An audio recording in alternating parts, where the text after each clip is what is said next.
Hello বন্ধুরা, তোমরা সবাই কেমন আছো? আশা করি তোমরা সবাই খুব ভালো আছো। তো আজকে মুগ ডাল দিয়ে খুব দারুণ একটা রেসিপি তৈরি করব। তোমরা সবাই দেখতে থাকো। প্রথমে কড়াইটা গরম করে আমরা ডালটাকে ভেজে নিলাম। কিছুক্ষণ ভাজার পর আমরা পরিমাণ মতন জল দিয়ে দিলাম। জল দেওয়ার পর কিছুক্ষণ নাড়িয়ে আমরা চেরা কাঁচা লঙ্কাগুলোকে দিয়ে দিলাম। নিয়ে পনির, টমেটো, গাজরটাকে আমরা কেটে নিলাম।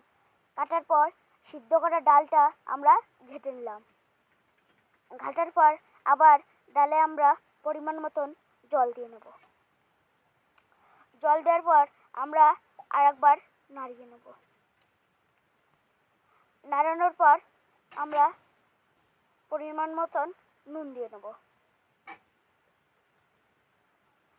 নুন দেওয়ার পর আমরা আবার কিছুক্ষণ নাড়িয়ে নেব।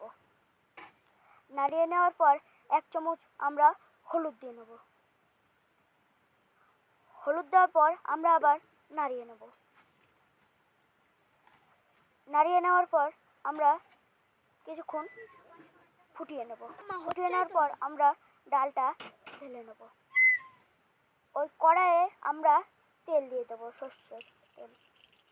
সর্ষের তেলটা গরম করে আমরা ওই তেলে কেটে রাখা যে পনিরগুলো ছিল সেই পনিরগুলো আমরা ভেজে নেব।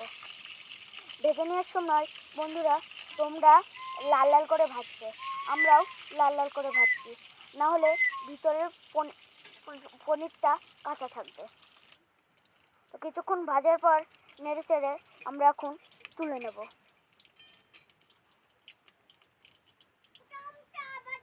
তুলে নেওয়ার পর আমরা ওই তেলে গাজরটাকে ভেজে নেব। গাজরটা ভাজার সময় আমরা একটু লবণ দিয়ে নেব। তোমরা চাইলে নাও দিতে পারো। লবণটা দিলে গাজরটা নরম হয়।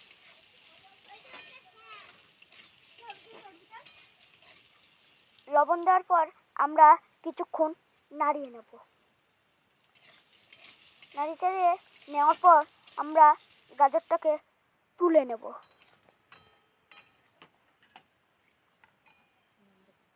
তুলে নেওয়ার পর ওই তেলে আরেকটু আমরা তেল দিয়ে নেব। তেল দেওয়ার পর ওই তেলে আমরা শুকনো লঙ্কা, তেজপাতা, 5 ফোড়ন ভেজে নেব। তারপরে টমেটো কুচি আর আদা কুচি আমরা দিয়ে দেব। দিয়ে দেওয়ার পর আমরা একটু ভালো করে ভেজে নেব। ভেজে নেওয়ার পরে সিদ্ধ ডালটা আমরা দিয়ে দেবো।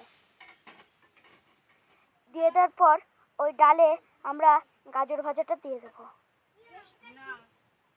তারপরে আমরা নাড়িয়ে চাড়িয়ে ওই ডালের ভিতরে আমরা ভাজা পনিরটা দিয়ে দেব।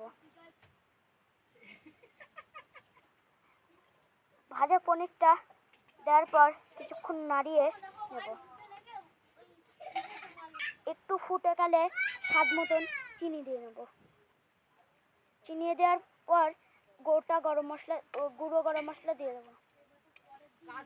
কিছুক্ষণ নাড়িয়ে আমাদের ডাল রেডি। তোমরা কমেন্টে জানিয়ে বলো ডালটা কেমন হয়েছে। নমস্কার।